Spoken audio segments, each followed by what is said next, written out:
With a little commentary on your trip and then we can see application. Yeah. Because maybe And a little catch up, because we haven't seen Tony in a while. It's a while since I went away. Yeah. So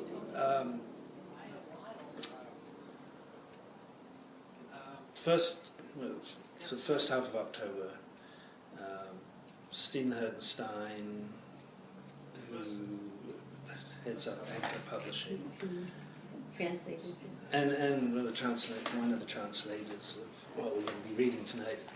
So he's been organising these trips to Andalusia, which is in the footsteps of Ibn Arabi. Because Ibn Arabi, in the first half of his life, he was born in Murcia, in south of Spain, and travelled all over southern Spain, meeting saints and extraordinary people and writing about them and so on. And we know quite a lot about some of these people that he met and the places where he met them, and in a lot of cases, you know, what the meanings or what the teachings were that they gave to him, and some of the exchanges they had. So I think this was like the fourth trip he's done over about a 7-year period or something like that. He doesn't go every single year. And so we started out in Murcia with a weekend symposium where we had speakers from England, from Spain, from Egypt, and Turkey, and some extraordinary music, and it was a very good. It was a really nice way to start the trip, and Murcia is. Have you been there? It's nice. It's got some very nice things there. It's not the most beautiful of the cities that we visited, but it was a really nice way to get everything going, and we'd had these sort of big lunches with everybody there all together, because there were quite a few people who came just for that weekend who weren't going on the trip, and some good dear old friends who I hadn't seen for a long time. And then we set out on the journey across Andalusia, going to Lorca, we went to Granada, which was absolute heaven. We stayed in the residencia of the University of Granada, which is kind of like the one in Berkeley, where we used to have the symposia, the faculty club. Yeah. It's sort of like for visiting professors and stuff like that, and it looks like right onto the Alhambra. It's in the Albaicin. I mean, it's literally right outside your window, and we went to the Alhambra, which it's one of my favorite places on earth.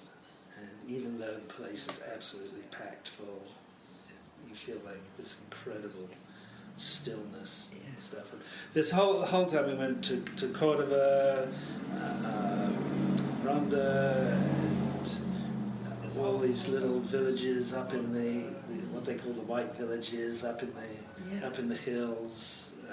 And this is in the footsteps of? Yeah. So I mean, there were some great saints who lived up in those areas that he wrote about. Everywhere we went was a place where there was a connection to Ibn Arabi, but also extraordinary history of the Romans and the pre-Islamic Christians, and then the Islamic period, and then the post-Islamic period, and even to literally when we were in Seville, there's this place that we went to that used to be a mosque that literally had a church, had a Roman thing on top of that there was a temple. Christian basilica, on top of that was a mosque, and on top of that was a Christian church, and literally, you know, you could see, you'd go out into the courtyard, and you could see the arches had sunk down into the ground to where you could just see the top part of the arches, and there's this whole catacomb underneath and stuff that, which was part of the old mosque and stuff. And it was everywhere. So everywhere we went around on the bus, and there would be stories from the Sufis of Andalusia would be read out, poems would be read out, music would be played, you know, and then just we'd have time to just sort of sit and chatter or sleep and stuff. It was, in some ways, it was kind of relentless because, you know, you get on the bus, you go. We travelled long distances. It wasn't like going on a journey where you get to kind of take your own time and wander about. It was quite tightly scheduled, but you know, we had these wonderful stops for lunch that were really priceless because we all got to be able to talk and sit down and be with each other. We had in Cordoba, we met this wonderful lady called Selma who... Oh, you know Salma? Yeah, you know Selma? She's something else. Yeah, and we had a zikr with her at her tea house, and she invited us all into her actual house, which is the upstairs part from the whole kind of... downstairs is kind of a museum, which is a kind of recreation of... I mean, it is an actual house from the early Islamic period. And I mean, it's one of the few houses that is really still intact and you know, beautifully preserved. And then she had her own apartment upstairs, which we got invited into. And it was a very serendipitous thing. And then she invited us all for zikr in the evening. And, you know, and then of course we had the mosque at Cordoba, which is another of the most special places on earth. And we stopped at this place for lunch up in the mountains, and as we came out of the restaurant there were about 20 eagles literally right above our head. It was just flying kind of, you know, maybe 20 feet above our heads. Wow. And that's amazing.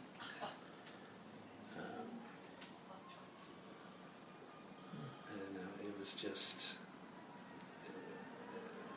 just one of those things that I'll never forget, and I'll forever be grateful that I was able to go on it, and that despite the expense that we decided to do it anyway. How long was it? Start to finish? We left to go to Madrid on October the 1st. So basically everybody was meeting in Murcia, so we met up with some of our friends in Madrid, took the train down to Murcia the next day, and we came back on the 16th. So it was just a little bit over 2 weeks. That sounds like a lot to put through in 2 weeks. Could have been 4 weeks. But then who could afford it? Yeah, I mean, there's been talk about doing a shorter version to allow more younger people who can't afford a big thing to come. But it was just a wonderful group of people. It was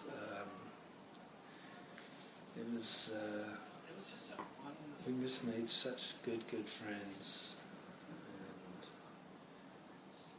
and people were there for a lot of different reasons. You know, there were people who'd been studying Ibn Arabi for as long as I had, and there were people who, from the abode in New York, and there were people from... Oh, Charlotte Mason. Yes, yes, she particularly asked to be remembered to you.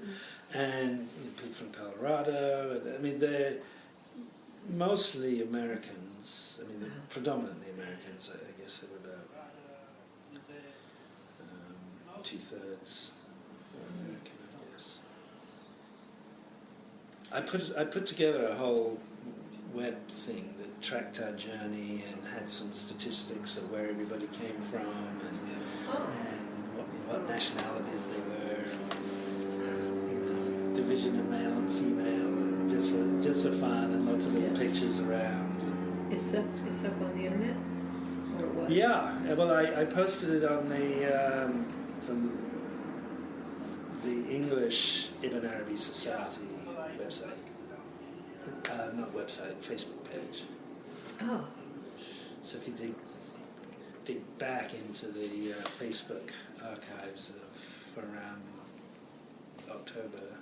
take a look. Wow, we're glad you're back.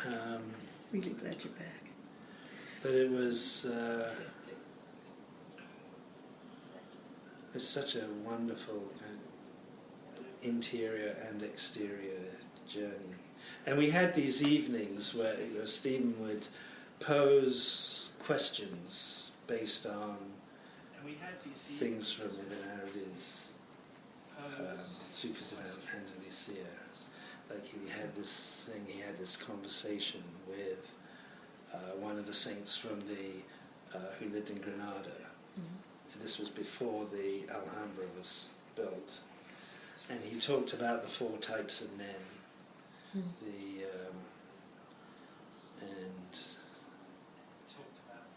the men of the exterior, the men of the interior, the men of the battlements, and the men of, I forget exactly how it's phrased, but the ones that kind of go beyond. And so we were asked to contemplate that and think about what that was, and we would gather together and talk about that. And another time we had one about a saying of one of the saints that was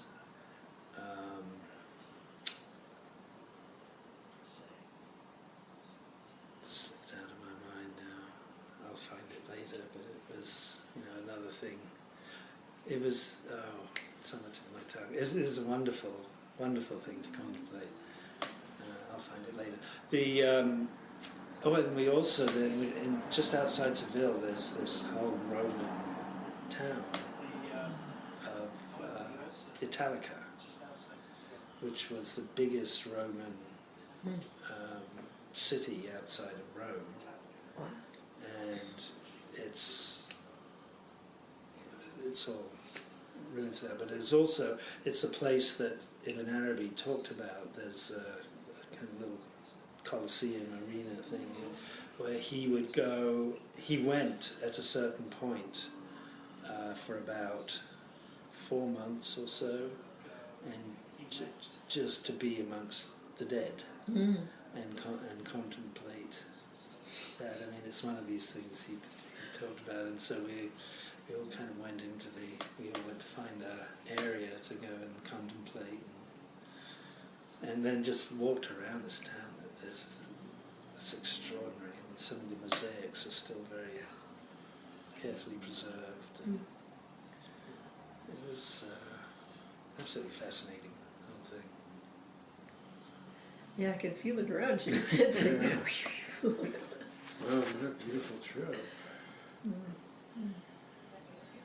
Then there's all those things that you'll never have words to describe or speak about, moments in the breath. Moments in the breath. Yeah. I went to Murcia years ago with the intention simply of paying my respects to the Sheikh Al-Akbar. I didn't know anybody. I knew he wasn't buried there. What am I going to do in Murcia? I just went. And it was because of Ibn al-Arabi impacting my life so much. I just had to go say thank you to the ground, to the earth, to the place. Yeah. And I've had the desire, the longing to go to Damascus, and God willing, Damascus will still be there for us. Do you know if have you heard anything about his tomb? Is it okay, or have you had any reports? My friend Christopher Ryan has spent quite a bit of time there recently. He's very concerned about it. I haven't seen his recent. Yeah, because I've thought about about that it. often when I see the bombings going on in Damascus. Mm-hmm.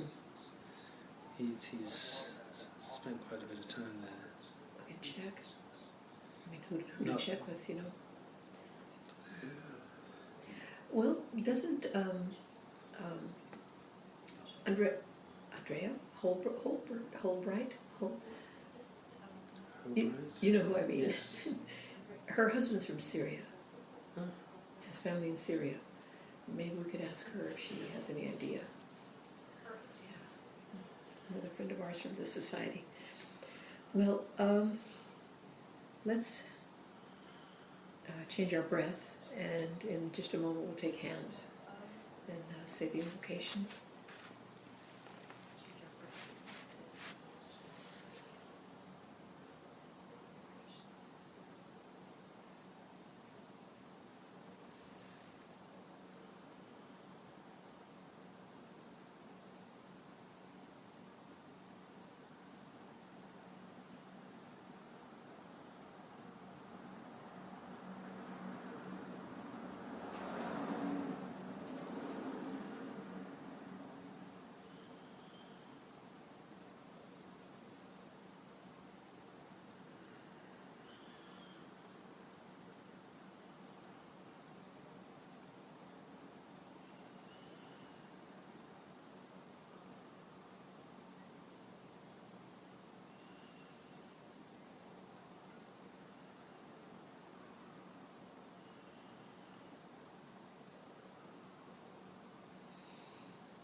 Toward the one, the perfection of love, harmony, and beauty, the only being, united with all the illuminated souls, who form the embodiment of the Master, the Spirit of guidance. Toward the one, the perfection of love, harmony and beauty, the only being, united with all the illuminated souls, who form the embodiment of the Master, the Spirit of guidance. Toward the one, the perfection of love, harmony and beauty, the only being, united with all the illuminated souls, who form the embodiment of the Master, the Spirit of guidance. Amen.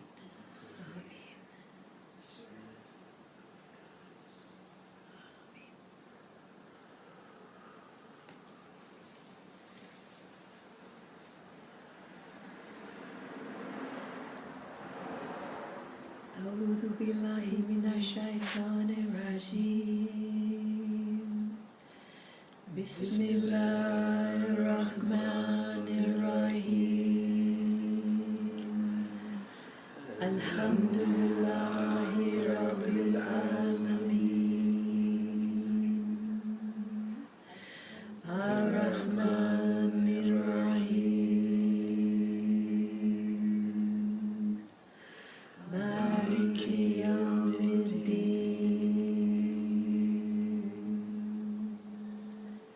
إياك نعبد وإياك نستعين اهدنا الصراط المستقيم صراط الذين أنعمت عليهم غير المغضوب عليهم ولا الضالين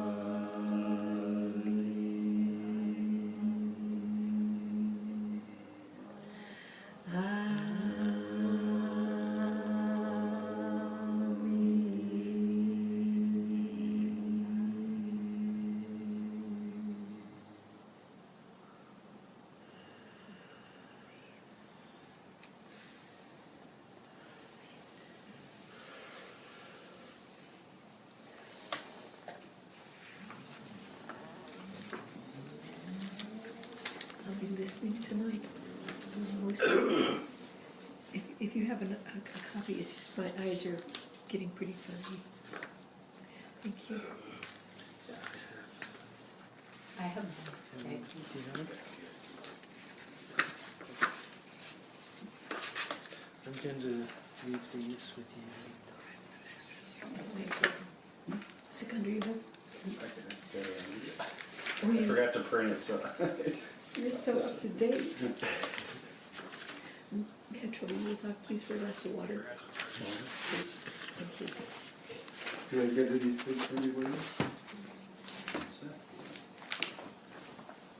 It's so completely unpredictable. I'll be fine, and the next thing I know, I can't hardly breathe from the allergies or something. It's changed.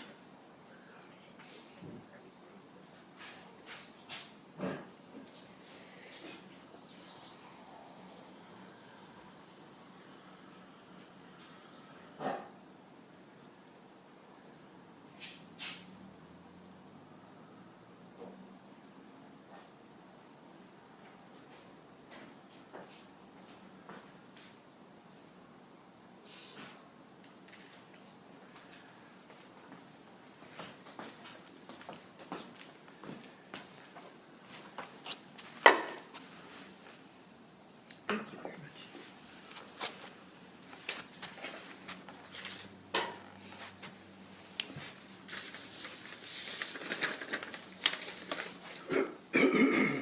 So this is it.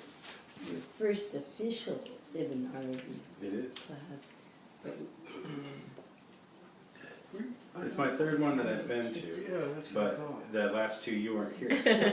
So it's my first official. Oh, wow, that's That's right. That's right. I think you weren't here for one of them too. I think you were. right. One of the classes, it was Sikander, Fatima and I think. Yeah, that's one of them was. That was the blind leading the blind that night. We had a lovely We had a discussion. very, we did, we had a great, it was very nice. And right there. I was just thinking that a lot of times when there's a new person, that Tony will help provide a context for why we are studying Ibn Arabi. And that would be good. So you didn't provide that in the unofficial Not in the study no, sessions? not in the same way. Would you like some context, or would you like to Yeah, plunge in? Anything you would like to offer, I'm wide open to. I know a lot about Inayat Khan. I know a lot of his works. Rumi, I'm very familiar with. Ibn Arabi, I've read some things, but then went back and read it again and went, huh?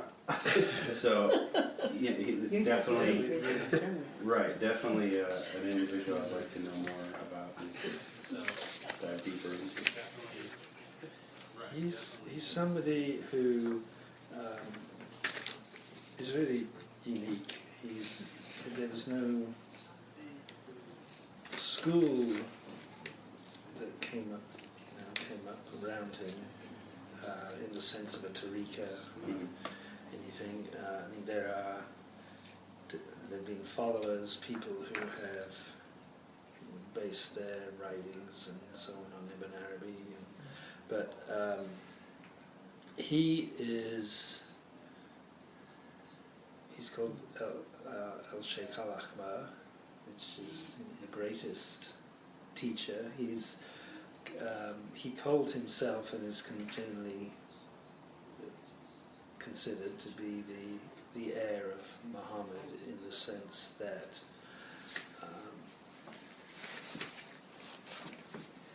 Muhammad, by virtue of his prophecy, was had certain external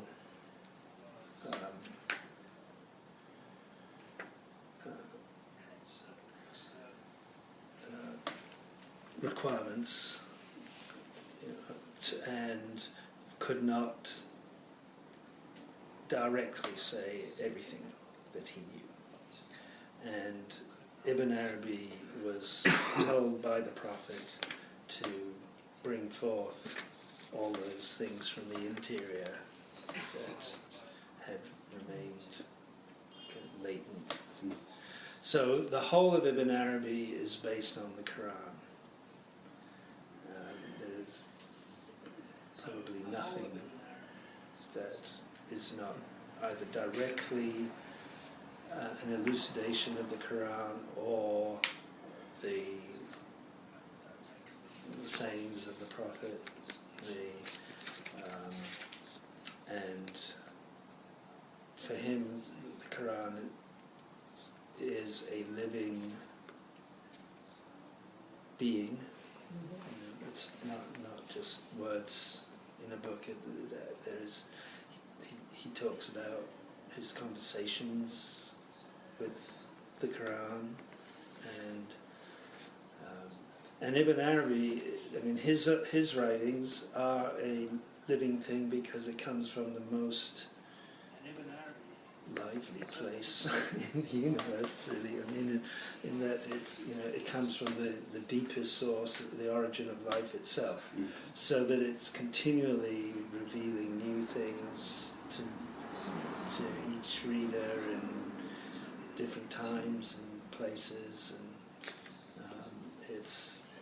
it's not something that can be tied down to any particular single perspective or point of view. In fact, it's about the complete opposite of that, in that it shows how all perspectives and all points of view are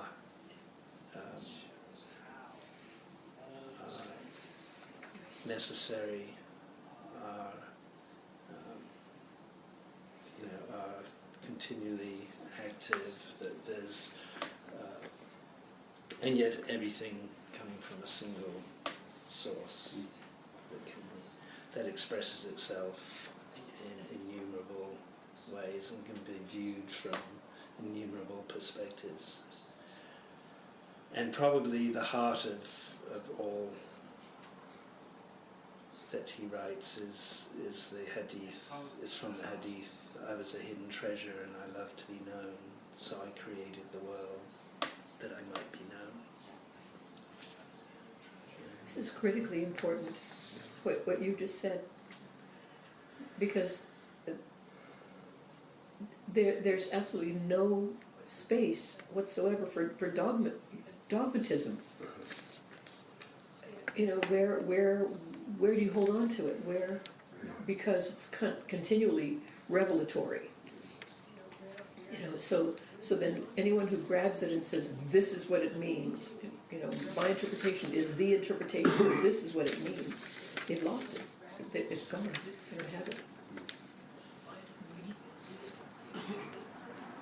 And, I have many friends who are Buddhists, Native American, who follows Native American traditions, and who hadn't come into contact with Ibn Arabi, say, now I understand what my thing is all about. Because it is the essence of, it's the heart of the matter. And it's, the clothing is Islam, but the truth of it is not confined to any one form or belief.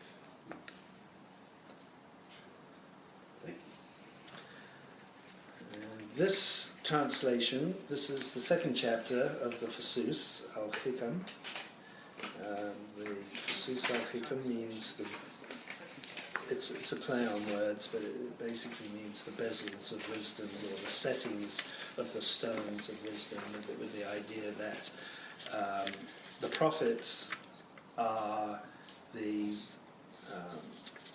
different facets of the stone that is set in its seal on the ring of which the prophet is the seal, but each prophet is a facet of the divine wisdom. In other words, and each one reveals the wisdom according to different particularity. And so all the 28 prophets are mentioned in the Quran. There's one chapter for each of them in the Fusus. And this is the second chapter. We read Adam before.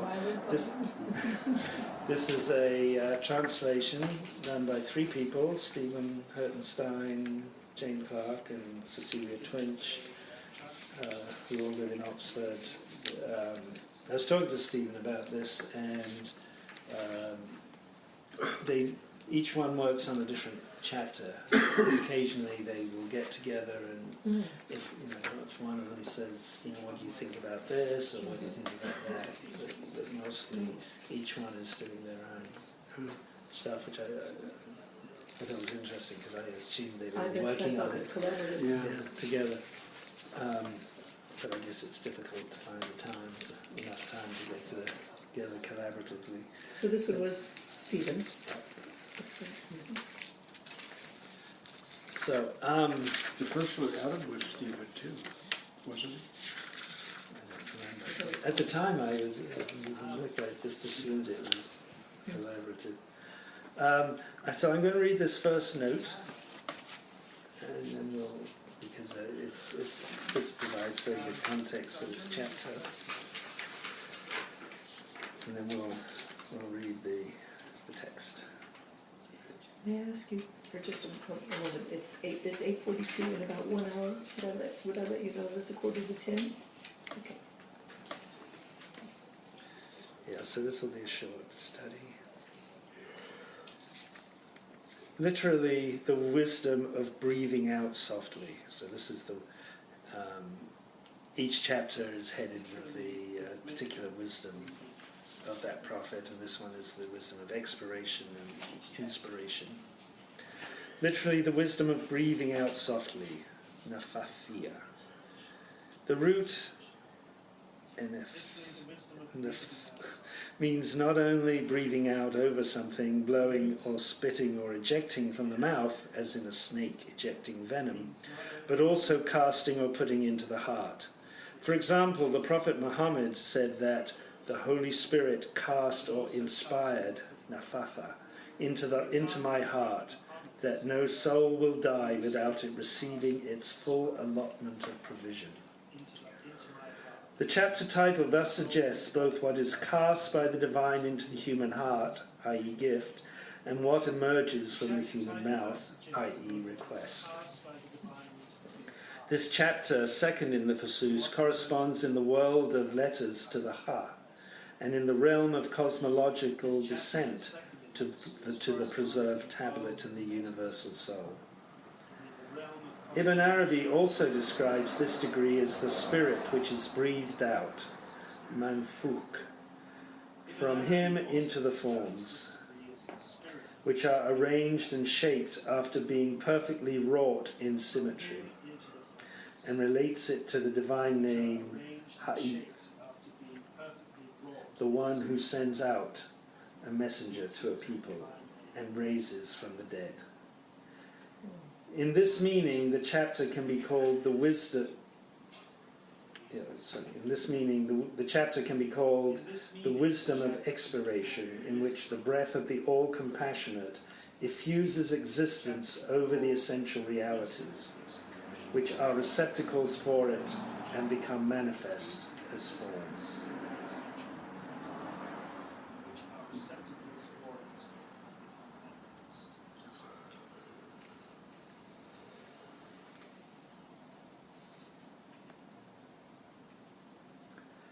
Gifts and requests.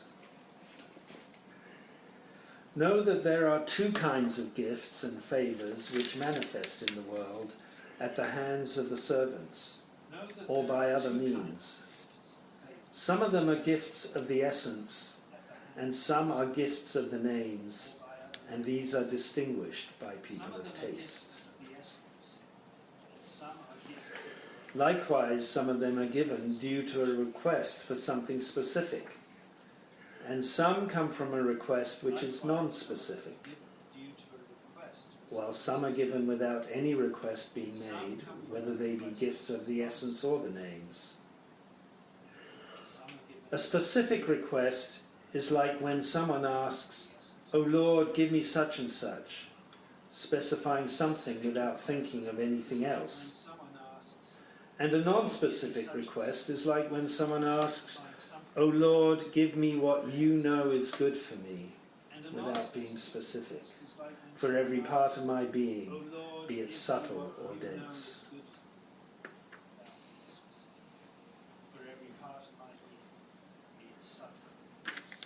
The cause of request and the giving of gifts.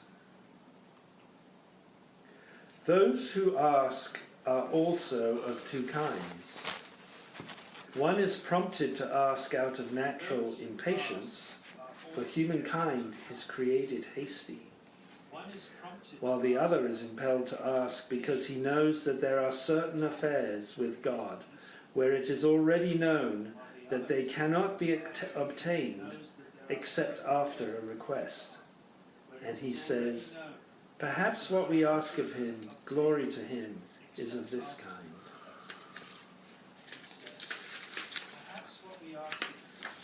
So his request is a precautionary measure in case this is a possibility. He does not know what is in God's knowledge, nor does he know what is bestowed by his own aptitude for receiving, istidah. For it is one of the most abstruse sciences to comprehend at every single moment an individual's aptitude at that moment. If his aptitude had not inclined him to ask, he would not have asked. The highest degree of knowledge of the people of presence, who are not knowing in this manner, is that they know it at the very moment they are in. For by their presence with God, they know what the real gives them at that moment, and the fact that they do not receive it except through aptitude. They again are of two kinds. One kind knows their aptitude from what they receive, and another kind knows what they receive from their aptitude. The latter are the more complete in what there can be of knowledge of aptitude in this group.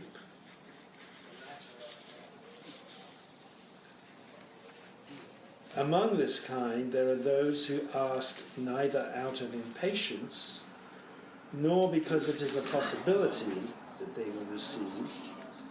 Rather, they ask in compliance with God's order, "Call on me, and I shall answer you." And this is the pure servant. For this requester, there is no spiritual aspiration attached to what he requests, be it specific or non-specific.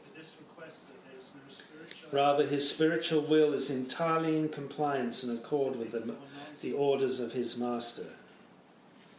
When his state requires request, he asks for servanthood, and when it requires handing over to God and silence, he falls silent. Thus Job and others were afflicted with trial, but they did not request that God remove what he had afflicted them with. Only at another time did the state require them to ask for the affliction to be lifted, and then God removed it from them. The accelerating or delaying of receiving what is asked for depends upon the measure appointed for it with God. If a request is made at just the right moment for it, the response is swift. But if its time is not yet due, either in this world or until the next, the response is delayed accordingly.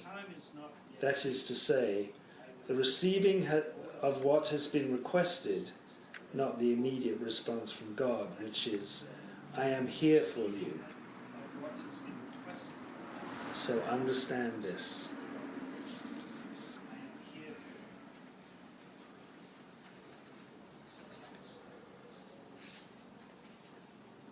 As for the second type of gift, regarding which we said some are given without any request being made, I mean a request which is articulated, for in actuality there must always be a request, whether it is expressed in words or through state or aptitude. Likewise, unconditional, unconditioned, undefined, praise, hamd mutlaq, is not true except in words. In terms of inner meaning, it must be conditioned by one's inner state. How? That which prompts you to praise God, Allah, is that which is conditioned for you by a divine name, denoting his action or his transcendence. For the aptitude to receive is not something the servant is directly aware of, but he can be aware of the state, for he knows what induces him to act, which is the state he is in. The aptitude is a more hidden requesting.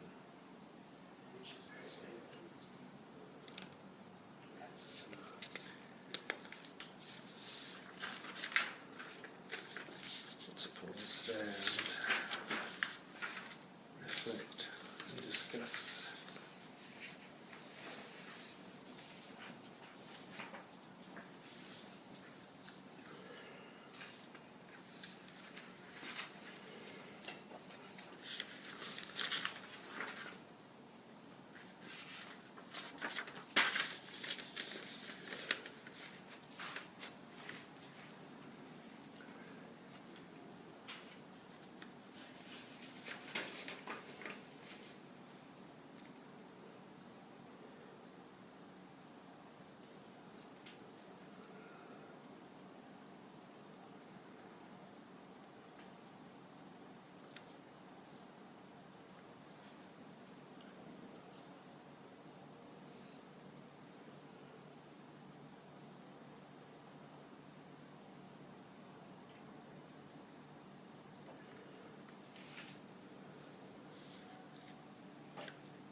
Well, one thing is that,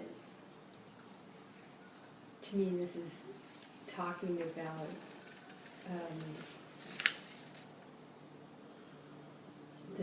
the revelation that in every moment the universe is in a new configuration. That's he's relating that's what can be received.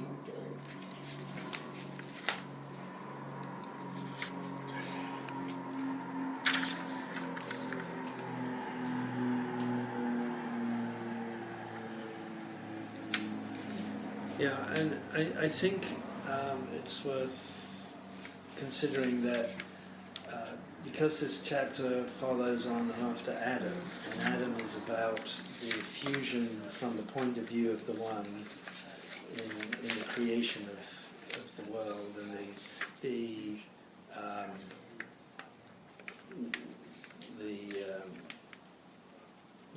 realizing or the bringing about of the aptitude of the created things. This is the kind of complementary view to that. So this is that same process seen from the viewpoint of the creation. Recipient. The recipients, yes, that's better.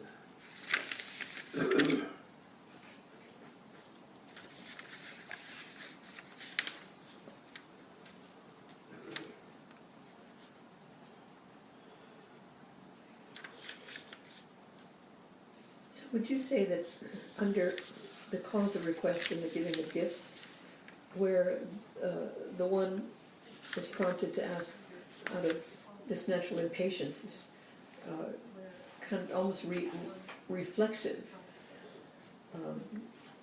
The idea of a need or the sense of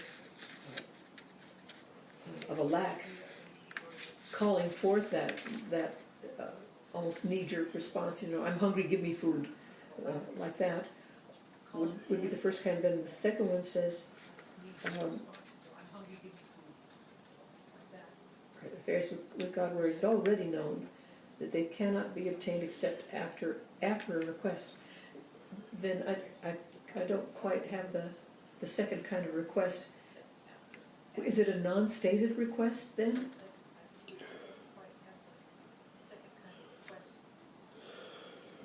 No, I think the first kind is we're sort of compelled to ask for things because that's our nature. We if we weren't impatient, there would be no movement. We wouldn't strive for anything. I mean, that covers the good and the bad, and there's but we're compelled to ask for what we need, and the second kind is I think refers to those who have knowledge. Their knowledge is not specific in the sense that they don't necessarily know what they should be asking for at this particular time, but they know that there are things that can only come about by asking for them. And they ask because they say, maybe what I'm asking for is one of these kinds of things, where it can only come because it has to be asked for in order for it to come about. Yes.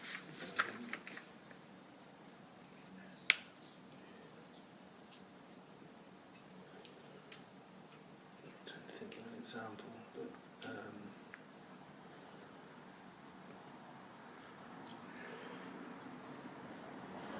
Their prayers are like prayers are like that, yes, exactly.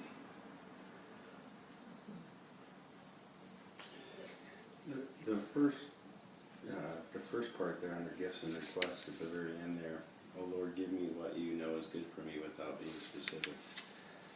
That really, as soon as you read that, it made me think of what you said the other day after the service about the man that prayed for $5,000 over and over again, and then eventually God gives him the $5,000. He says, oh, thank you. He says, well, that's great, but you asked for $5,000, I would have gave you more.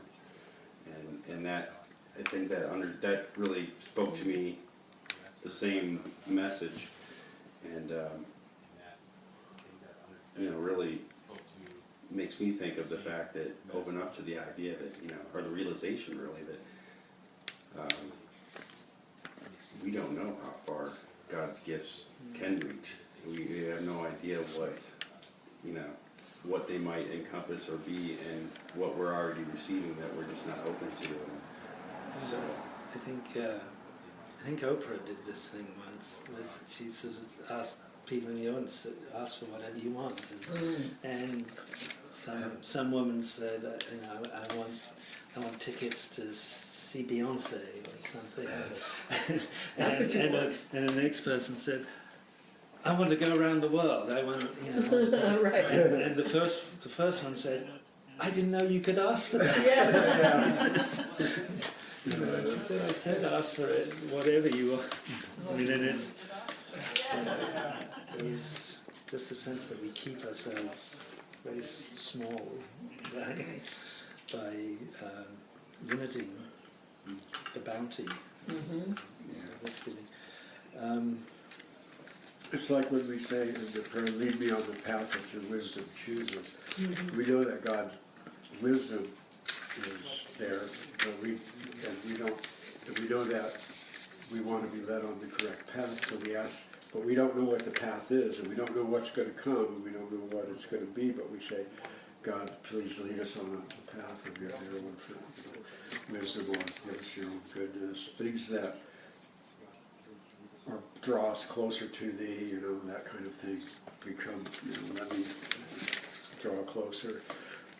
It's for things that we don't know. It's like we're asking for the unknown, but we know that. We know from the implications and from our own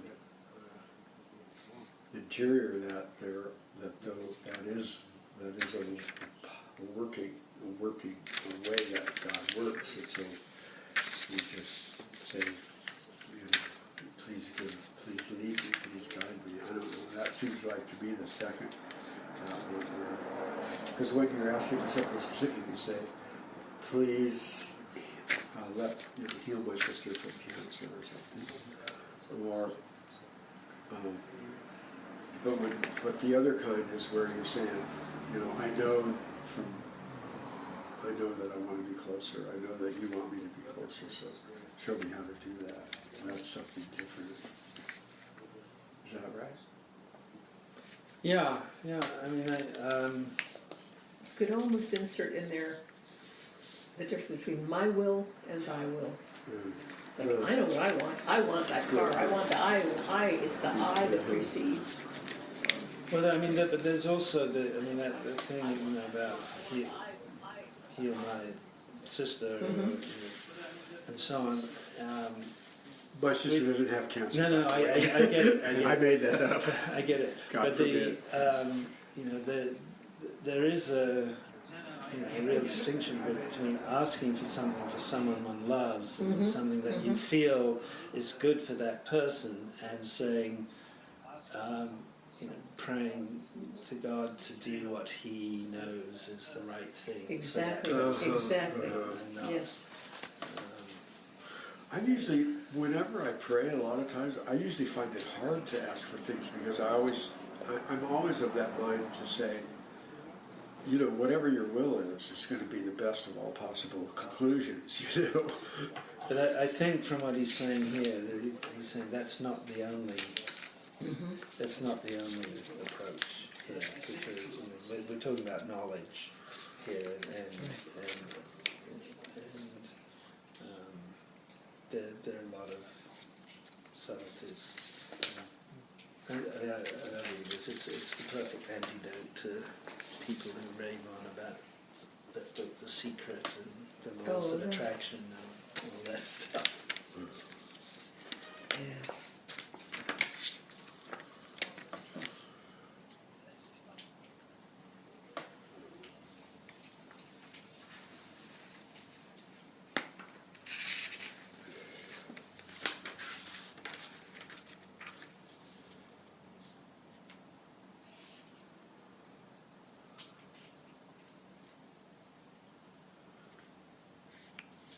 So any thoughts about this thing of the aptitude? Aptitude, exactly.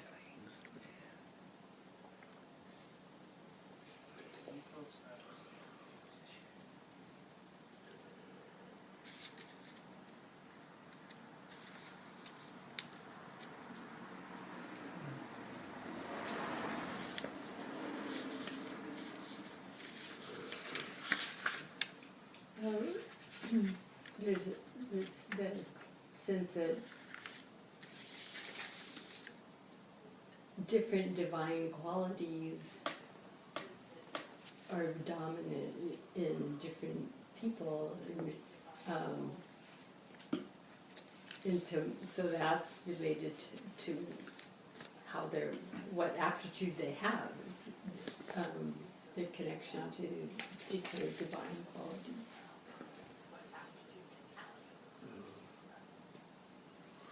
That's the capacity, like where it says some people know what they ask, some people know what they receive because of know their capacity because of what they receive, and some people know what they receive because of their capacity or their aptitude. So I don't know if aptitude and capacity is the same. Yeah, it's Kind of like pretty close. Yeah, and then so the person who knows their aptitude or their capacity is a person who knows themselves better than those who just know themselves from what they receive. So that's why he says the second group is more, the latter, the more complete in what there can be of knowledge of aptitude is in this group. Would it be kind of akin to aptitude kind of be synonymous with consciousness in the sense of being consciously aware?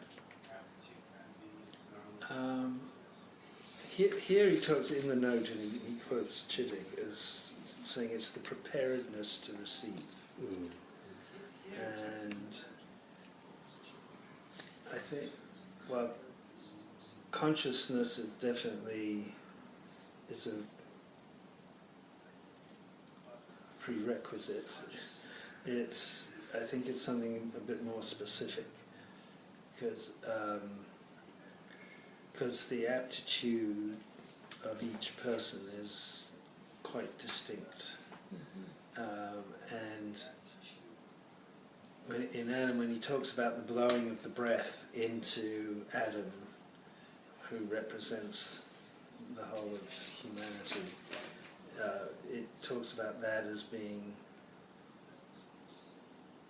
the realization of the aptitude, or of the aptitude that he was already predisposed for. The point that he was making there is that it's not that God creates a person and gives that person the aptitude. His blowing of the breath, which is enlivening that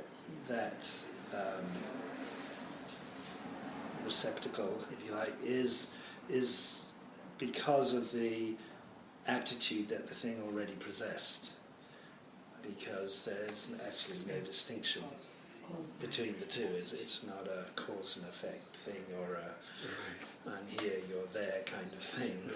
And so here, if we're looking at it from the other side, this aptitude is not a thing that happens at one point of time. Obviously, this is a continual unfoldment. From the point of view of the one, it's this continuous effusion, the most holy effusion, and from our point of view, or the point of view of the recipients, it's the recognition at each moment of what is being revealed to you, and of how your being is unfolding according to your own preparedness to receive, your own capacity to receive. And the one who received the tickets to Beyonce, that was according to their capacity at that time, at that moment. And I think he's referring here to that. The thing of being absolutely aware at each moment of what is coming to you, and how that is in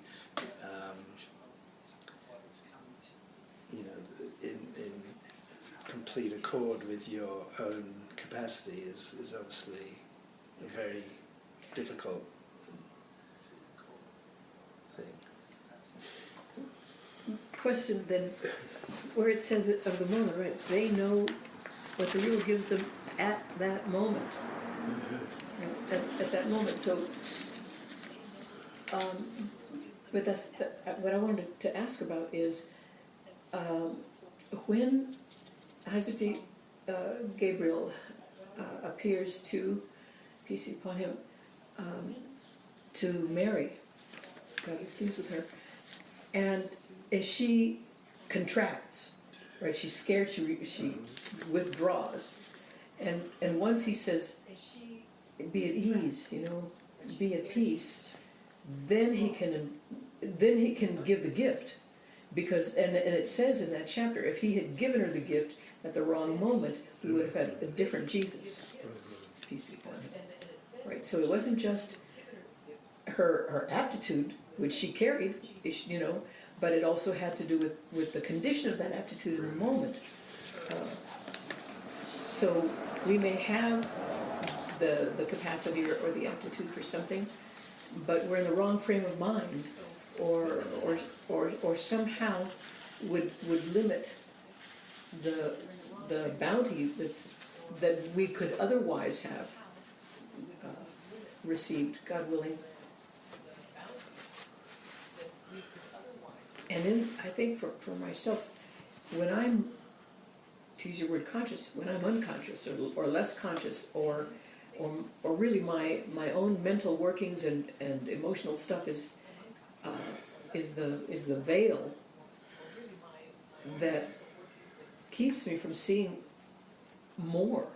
All I can see is that small world, and so it's being offered, but because of my condition, I might even dismiss it, even though I have the capacity. But in that moment, so it had to go to someone else. If that gift had to be given right now, and you have the capacity, but you're ready, right? And you're going, then it'll go to where the container can hold it. Something like that. Yeah, I think the capacity is so tied to what actually happens. Right. I mean, we all have the capacity in potential to be the perfect being. But what is actually realized is what we've asked for. And what we ask for is due to what we know of reality, our true reality, and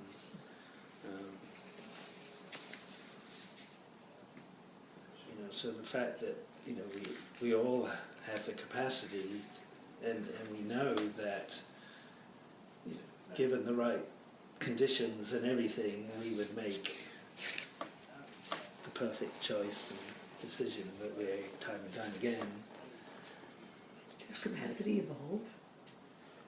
Yeah, well, yes. I mean, it's continual unfolding, but it's entirely tied to your state of knowledge. Mm-hmm. So would you find it a correlation, hopefully not too far off the mark here? The Gurdjieff used to make about the level of your being attracts your life. Yeah. That sounds right. I mean, which is not to say that there aren't gifts that come without you, regardless of your state of knowledge. Mm-hmm. But I mean, there are things that come to nudge you towards knowledge, or which you can choose to accept or not. Mm-hmm. But I mean, but he's not just talking about people who are struggling towards a state of knowledge, because I mean he's also talking about the reality for the people who know, and the different sort of subtle distinctions to do with asking of people who are already have the knowledge of themselves and of God, because there are levels and levels of subtlety within amongst the knowers. But where it says here, like in this footnote, it says this self-disclosure is determined by its preparedness to receive it, and in turn is determined by a thing's own reality. got that. Receptivity must be taken into account not only on a cognitive level, but also on an existential level. Each receives being's self-disclosure to the measure of its own capacity. Well, receptivity on account not only at a cognitive level, but also on an existential level. That means that's not only a cognitive thing, but it's also has to do with the entire reality of a person. Time, place, experience, reality. I mean, every given second. I mean, it's almost like, you know, sometimes you're lined up, and sometimes it's lined up to where the light can flow through, and sometimes it's not lined up right, and the light won't flow through. So it's just, you know, each individual reality is what determines how much we receive, and that, you know, is determined by our receptivity and also by our existential, which means, you know, right time, right place, right time, right action, right thought, right.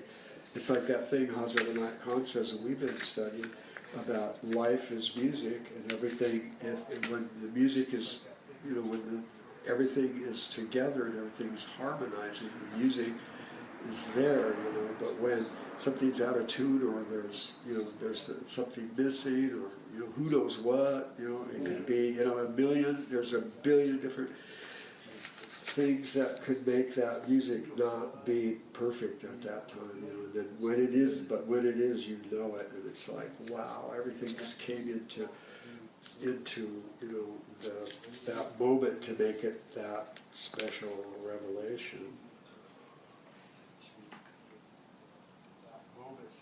So preparedness.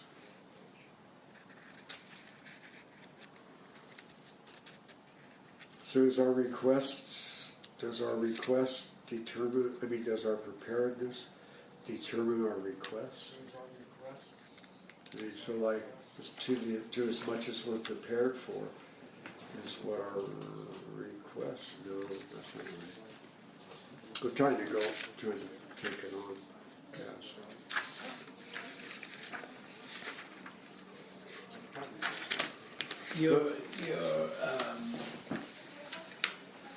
Your aptitude is a determination of the one, right? Because it's the one in itself, in its essence, is completely undetermined. Right? There's nothing fixed about it. So each manifestation or revelation from it is a determination of the one in a specific form, even though the form is not fixed, but it is a determination of it. But from another perspective, the one is determined by the needs of the thing that is being determined. So by this sort of reversal, it's, you know, the recipient is determining upon the giver, and in the same way they talk about knowledge is determined by the known. As being one of the big keys to understanding, you know, who we are. And so in that sense you're right that, you know, your request determines upon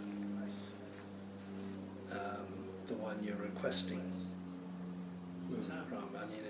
Which isn't to say that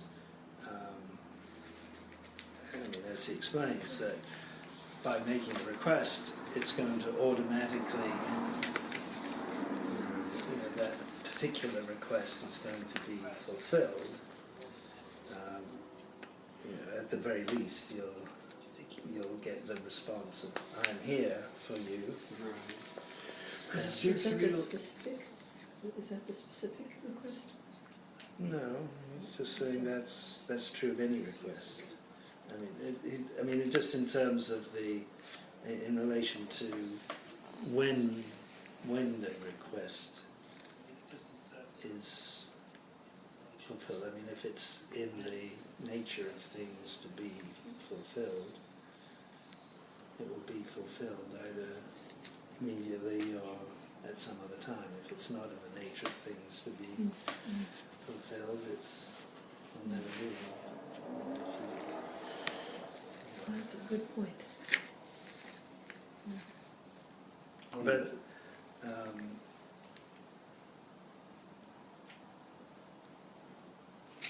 it's I mean I think the thing he's sort of getting towards is that it's to make it completely clear that there are not two separate things here in terms of the receiver, the giver and the receiver. That this is a process of bringing you to understand that you are both limited and not limited, and kind of scramble your brain into stop not fixing it at a certain perspective or a certain point of view, but being aware of the total interrelatedness or interdependence of these two sides. You brought up about the receptiveness, or receptivity being a cognitive thing and on an existential level, and as you were talking about that being your kind of the whole body of our existence. So that kind of raises a question in my mind: how do you make your entire existence more receptive? And is that where, like, I'm receptive now and open to all this, but I wasn't when I was a teenager, and I was totally stuck in this, hard Christian mindset that I was in. And are there still things from that part of my existence that could still block my receptivity to what it could be now? And maybe that's overthinking it a little. But when you said that, it made me think of, wow, our entire existence has to be, our whole time of existence, in I guess this form, has to be receptive. And that's an interesting thought.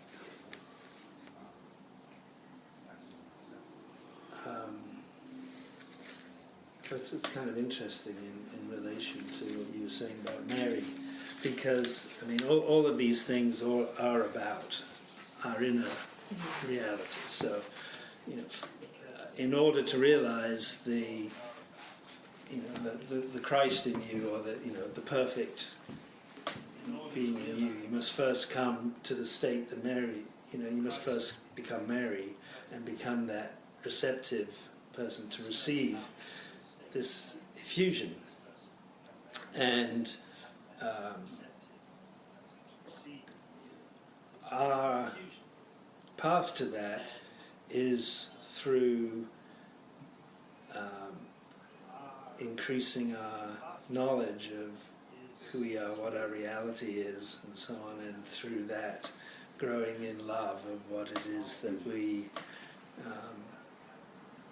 wish to know. And so all of the without getting into a kind of psychological thing of it, all of those steps along the way, the ones where we were completely blinkered and the ones where we think we're less blinkered,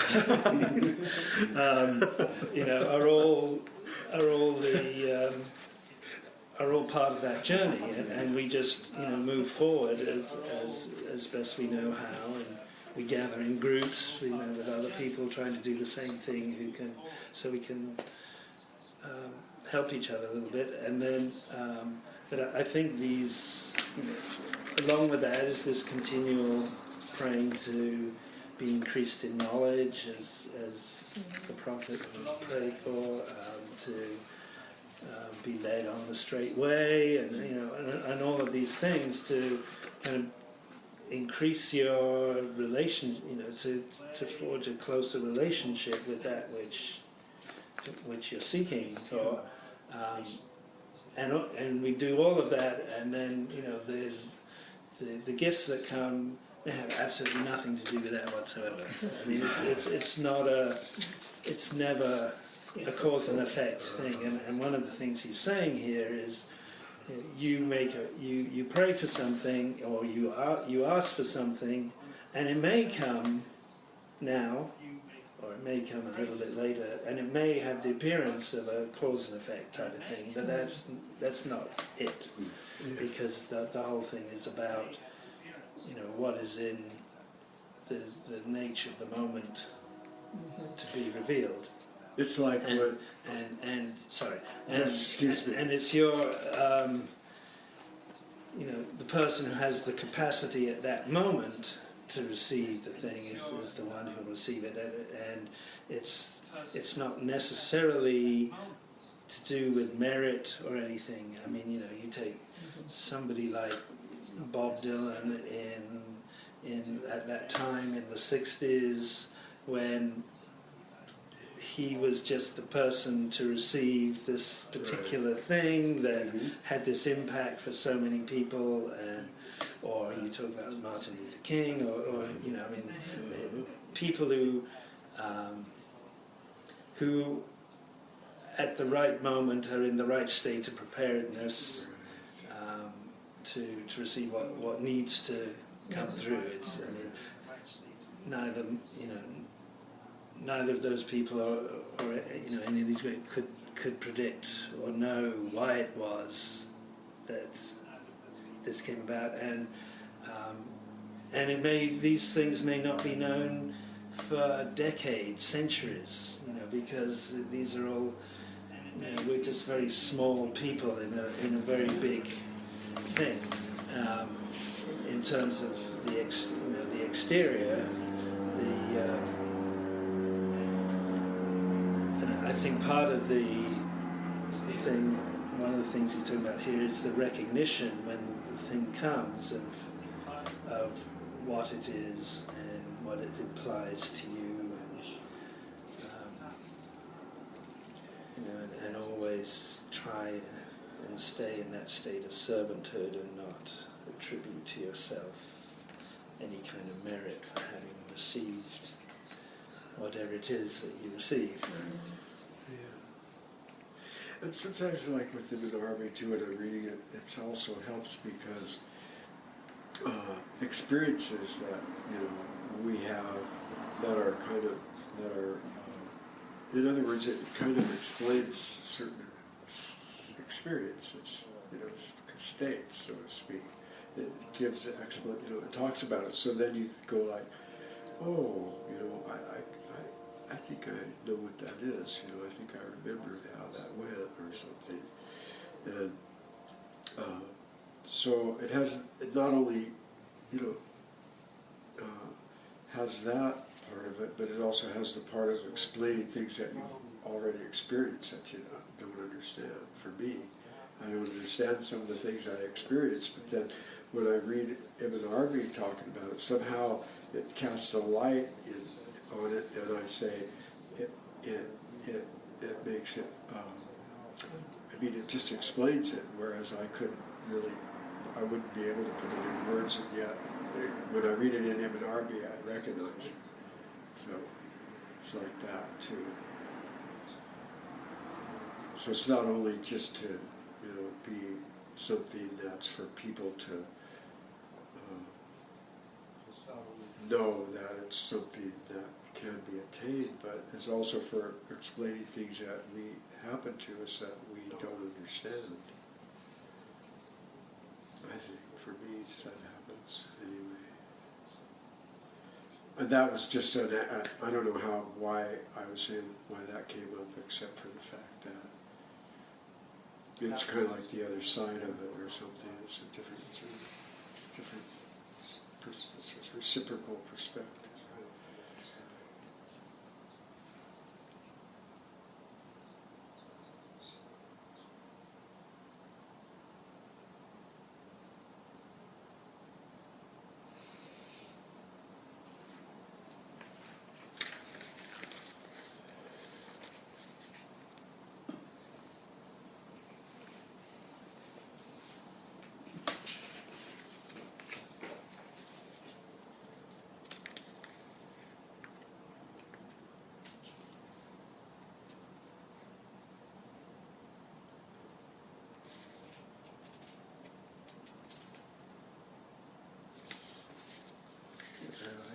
when in doubt, you go with this fourth paragraph.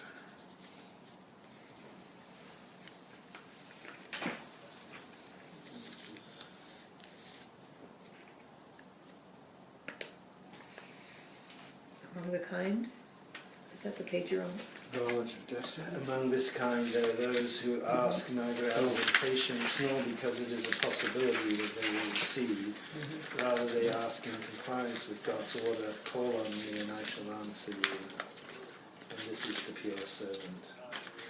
For this requester there is no spiritual aspiration attached to what he requests, be it specific or non-specific. Rather his spiritual will is entirely in compliance and accord with the orders of his master. When his state requires request, he asks for servanthood, and when it requires handing over to God in silence, he falls silent, etc.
Interesting note about the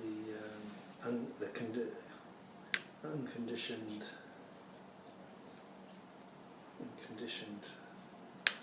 praise at the top of. These don't have page numbers. No. But the last paragraph we read. So say note 9. Which is interesting, that which prompts you to praise God, Allah, is that which is conditioned for you by a divine name, denoting his action or his transcendence. He says, for example, to say after eating, praise be to God, Alhamdulillah, means praising God not absolutely, but from the presence of a name of action, the one who gives nourishment. Regarding the name Allah, Ibn Arabi writes, this name brings together the realities of all the divine names, so it is impossible for it to be said in an unconditional sense. Okay. States must condition it. If words condition it, that follows from the states. Whenever something is attributed to Allah, look to see which name is worthy of that attribution.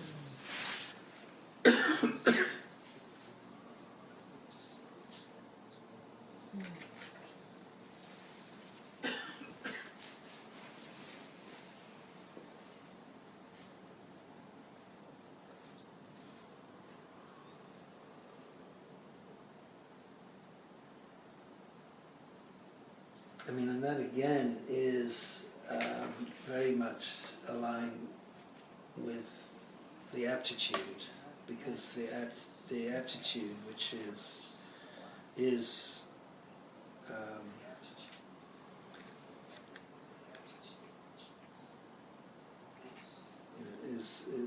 at any given moment is tied to a particular divine name.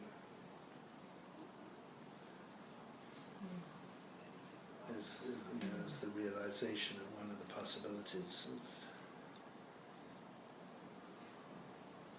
So is it kind of saying not only recognize the hand of God and everything, but the quality in that as well. Exactly. Mm-hmm. Exactly.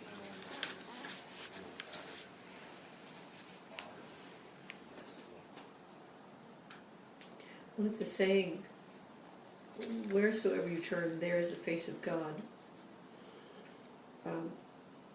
could tie into what you just said, then both things are true, right? So wherever you turn is the face of God, and then where you're looking, there's a specific face.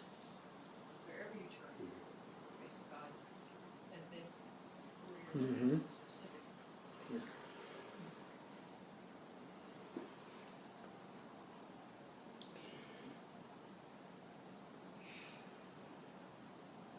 Yeah, there's always those two things going on.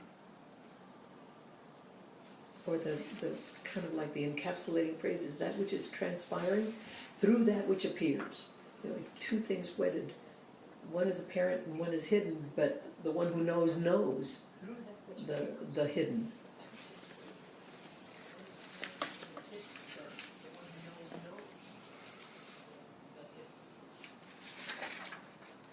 You're talking about the more hidden requesting?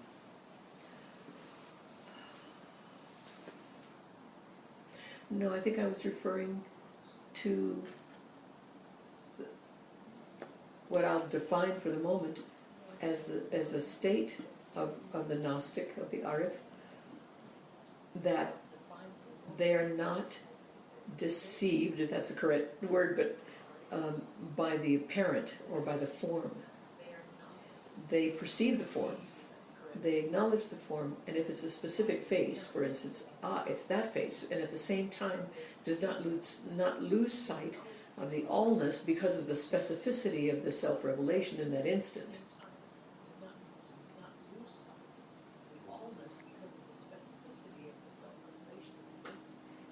In other words, like the people who mistake the messenger for the message. I don't know if that's a good analogy. What is transpiring through the apparent form is attributed to the form and not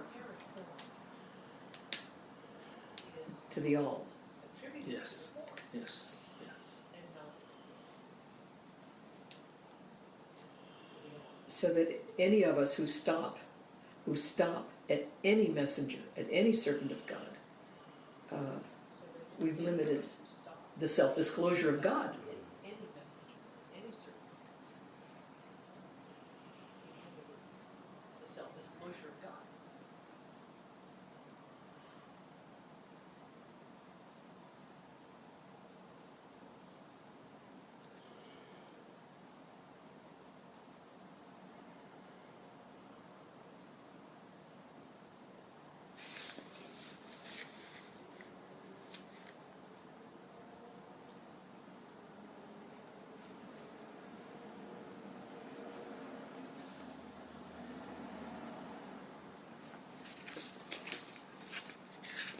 Shall we read on a little bit?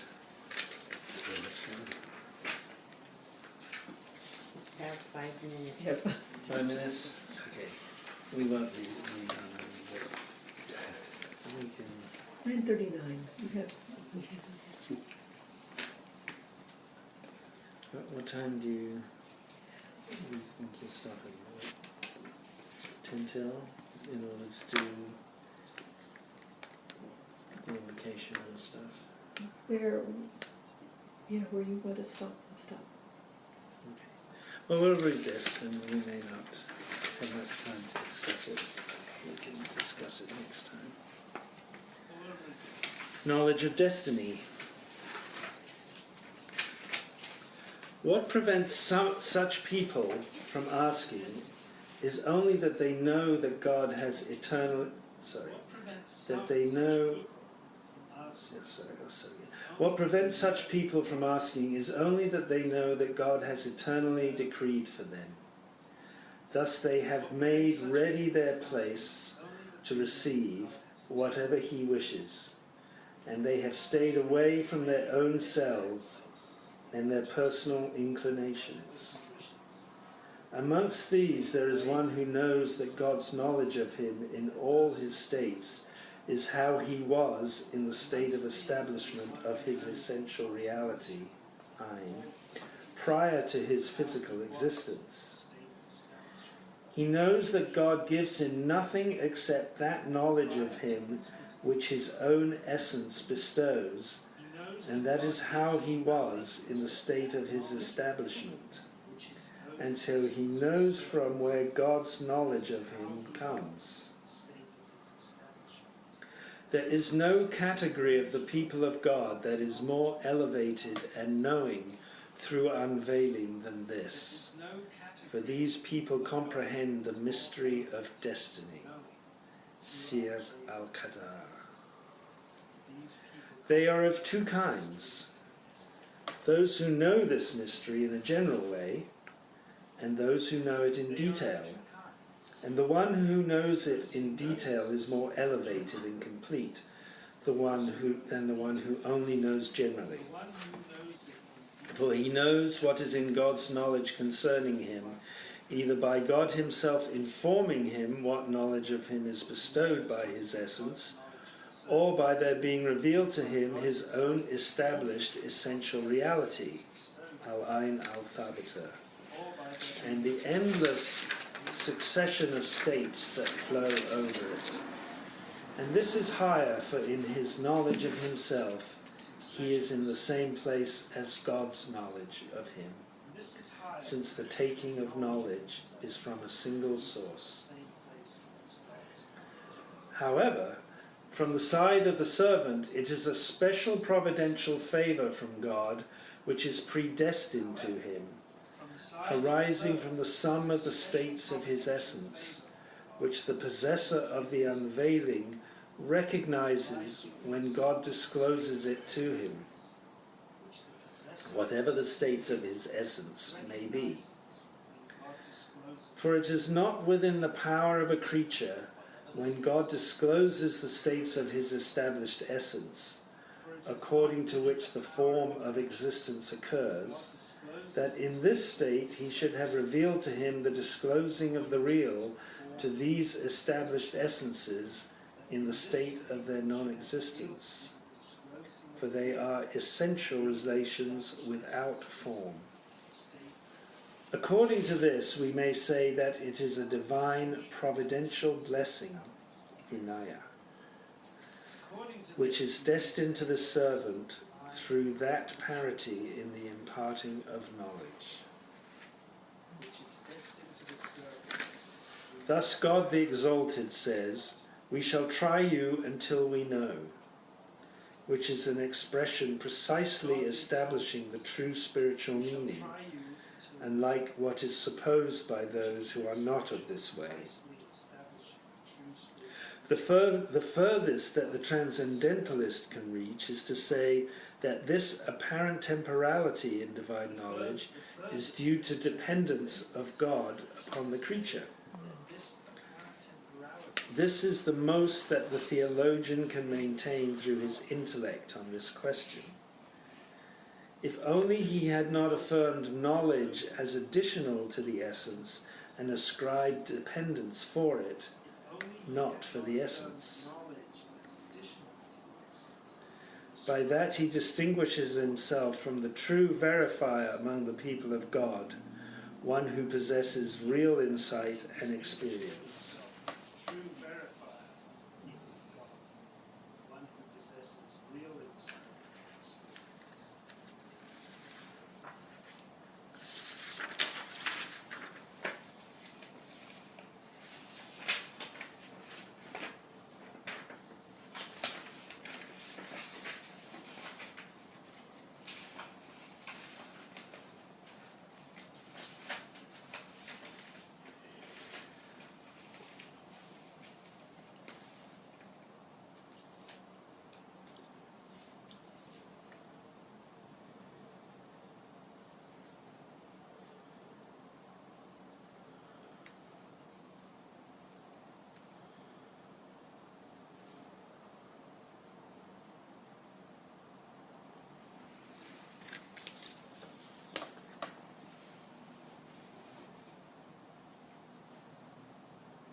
focuses on the divine providential blessing in Naya. And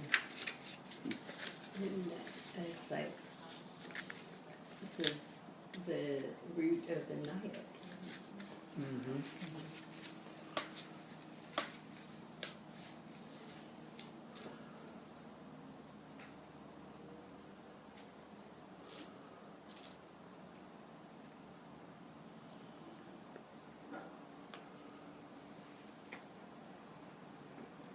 Which I like better than the translation I read before of kindness. It's, it's more like the effusion flowing through. Yeah. Kareem. Kareem.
There's some good notes at the bottom here if you haven't already read them.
Something of the destiny. It's such a hard thing to wrap your mind around because it's so hard for us to step outside of time. Exactly. And you know, because you think, well, is this thing fixed? Predetermined. Cast. And you can't, you just can't unravel it from within time. sometimes, from just for myself, to try and grasp something, I change the gender, like in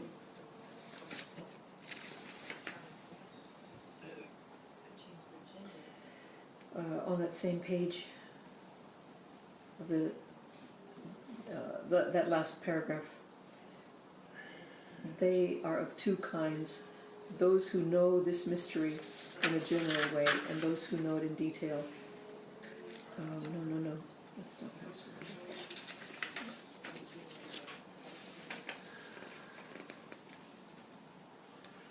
It has to do with the ones who know.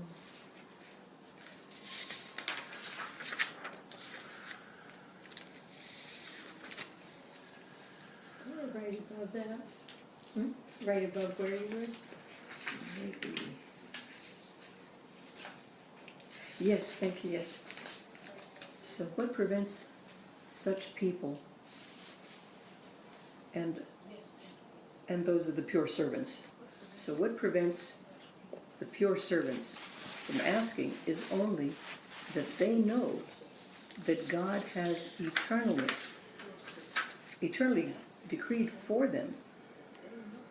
Thus they have made ready their place to receive whatever Allah wishes, and they have stayed away from their own selves and their personal inclinations. So, an hour ago when I said such and such a person might say, I want a car, that specific, and they would be asking from that very personal place. But we're talking about those who are the perfect servants. Right? So they don't ask like that.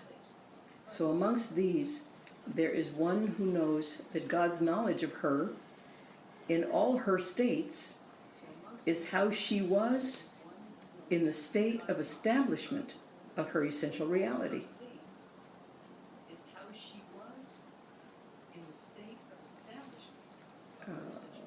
Prior to her physical existence. So she knows that God gives her nothing except that knowledge of God which her own essence bestows, because of that instant of kun.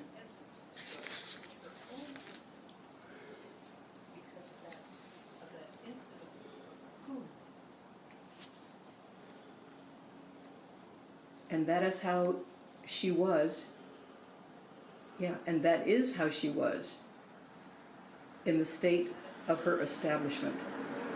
And so she knows from where God's knowledge of her comes. There's no category of the people of God that is more elevated and knowing through unveiling than this. For these people comprehend the mystery of destiny.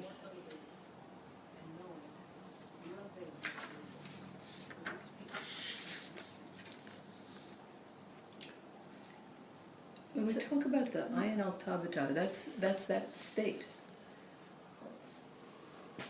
Is it not? Yes, I mean, in the sense that we're talking about the ayin of the servant,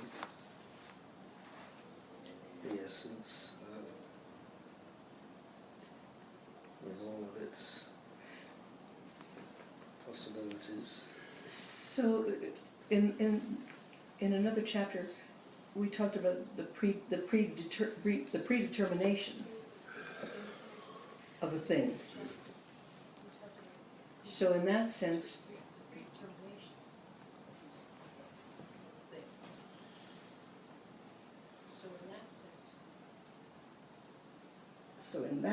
she knows that God gives her nothing except that knowledge of God, which her own essence bestows. You can't know God through anything other than who you are. Yeah.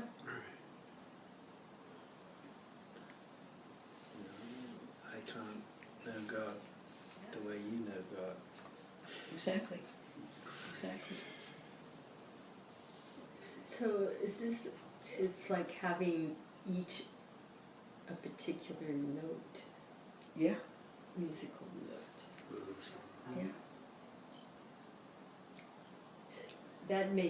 That is a way I can grasp the predestined better. It's like, okay, I have a note.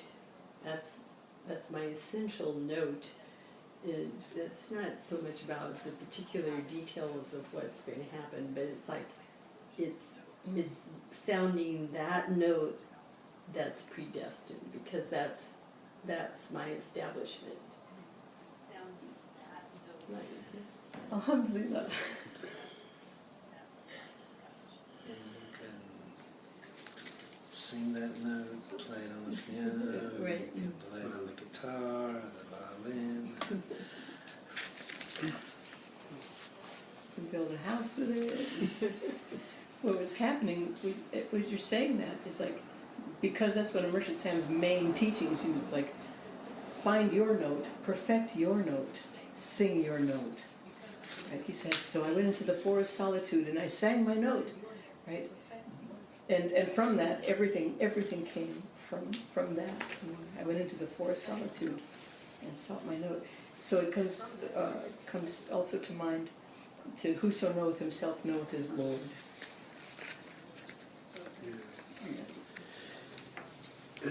Your personal Lord, like your personal Lord, your personal Lord. You know, it's got nothing to do with anybody else's Lord or what people call Lord. It's like that. I'm rambling. One of the wonderful things about the Alhambra, of course, is all the tile work and everything, and you know, you got these vast walls of these tiles and so on, and you know, when you look at it, that you see these extraordinary sort of star shapes and so on, these beautiful patterns, and you trace the individual lines that make up these things. They just go, they're completely random, you know, they just go off, or you know, there's one thing just kind of goes wandering off like that, and another one's coming through, you know, and where they all come together, you know, makes it absolutely glorious. And so, I mean, it's like each individual's path is completely interrelated with all the other paths, and yet it's, you know, it's a unique path.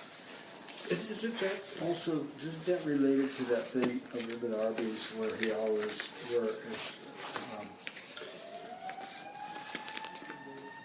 well, like here, Ibn Arabi says, well, he in a state of concentration and contemplation that was perfect, God showed him all of his future states, both internal and external, right through the end of his days.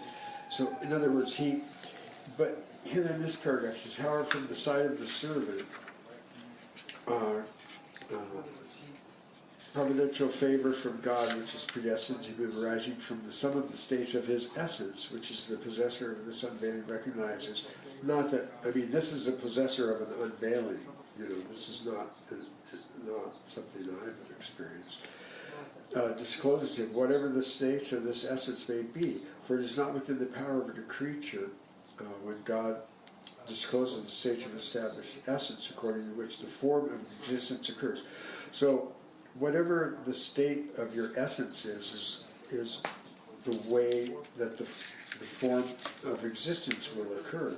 And the states are revealed in a state where they're in non-existence. So it's what reminds me of this Ibn Arabi's things that says at any given moment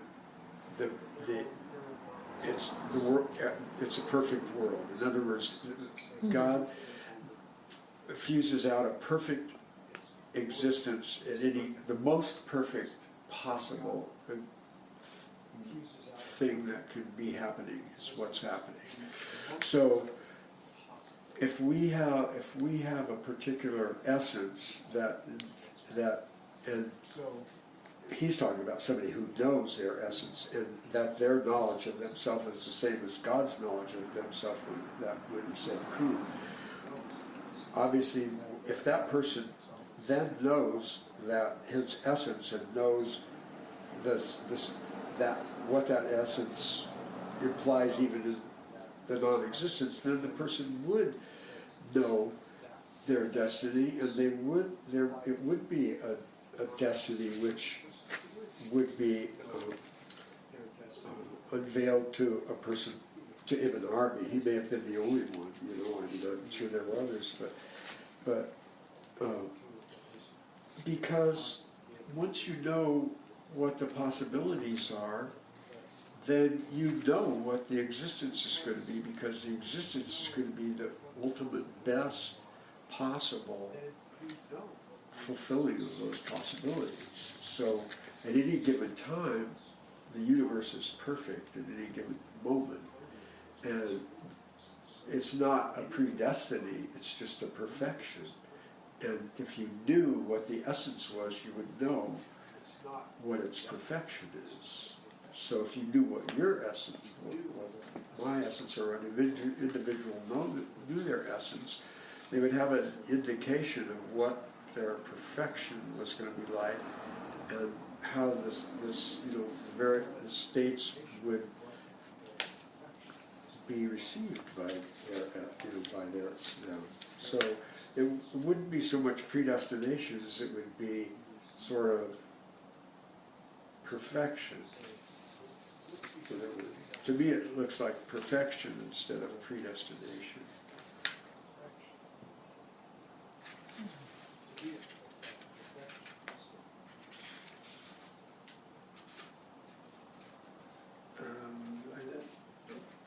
They're probably not exclusive, those two things. I'm sorry. They're words. I mean, they're not exclusive. I mean, the perfection is the Right, the perfection of completion of both sides of this. But Because according he's to... talking, sorry, Okay. he's talking about this overflowing of states to the servant appears from the servant's side as Right. predestination. The perfection you're talking about is when you're looking at it as a single. Right. But if you do your essence, then you would know what your aptitude was, and you would know what the possibilities are, and that would be predestination, so to speak. Because when you're created as a certain. Then you have the thing of the prophet. But it's not Right, it's not a right. fixed thing. Predestination is not a fixed No, thing. but our essence is fixed. Each individual's essence is fixed. I think that's what it says, what it implies. Am I wrong? Is it fixed or is it unique?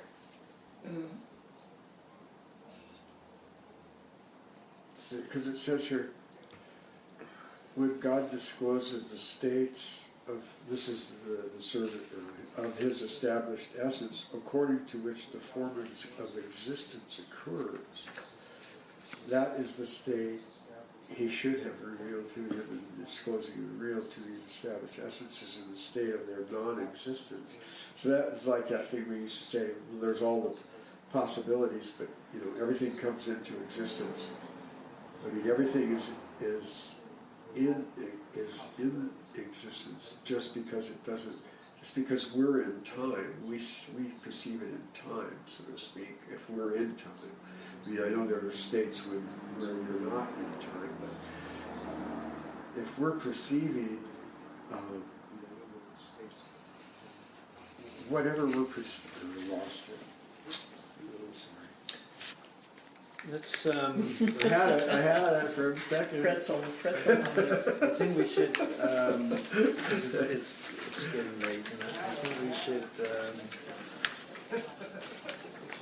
reread this as homework for next time, and we'll start with that again, and hopefully we'll all have. And I have to write numbers on these pages. We'll have some more profound insights.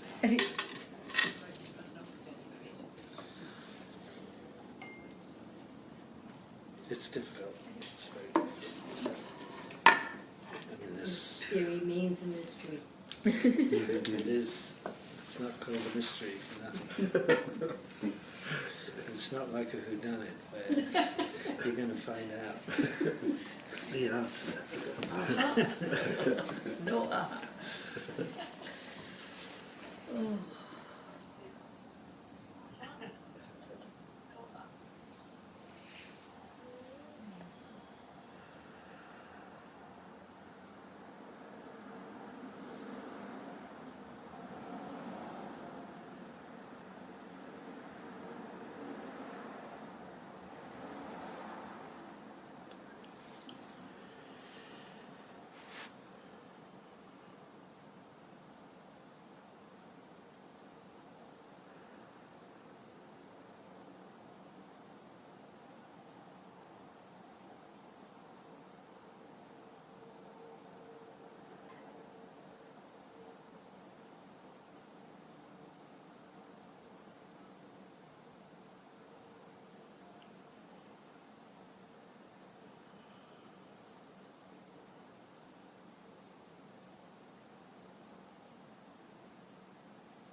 Fatiha.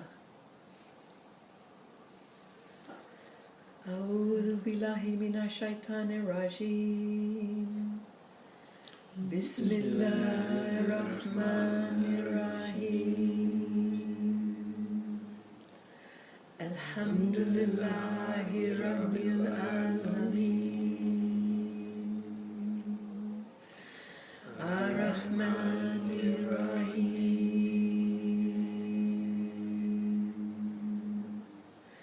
Maliki yawmiddin. Iyyaka na'budu wa iyyaka nasta'in.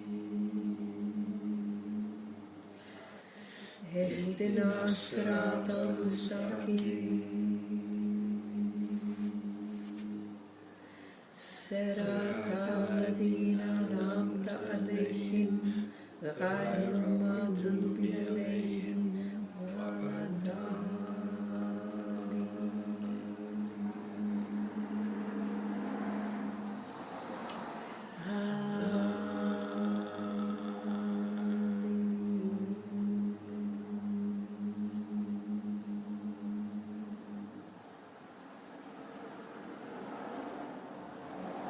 Bismillahirrahmanirrahim.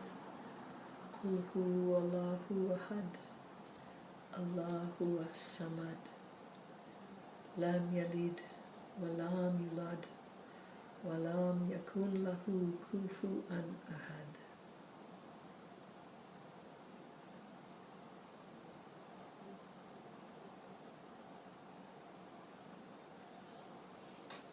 Al-Khatam.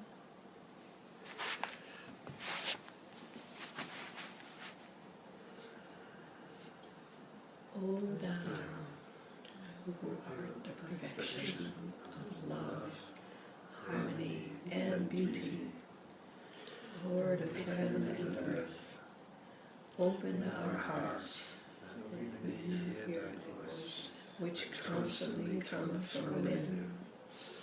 Disclose to us thy divine light, which is hidden in our souls, that we may know and understand life better.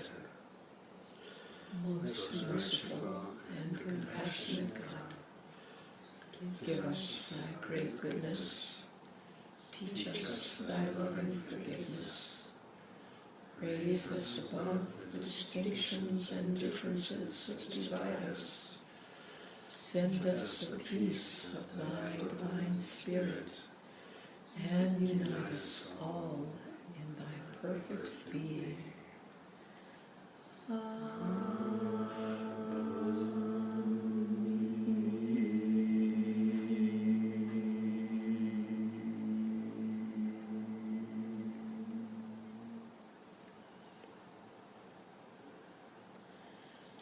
May the peace, mercy, and blessings of God be with you.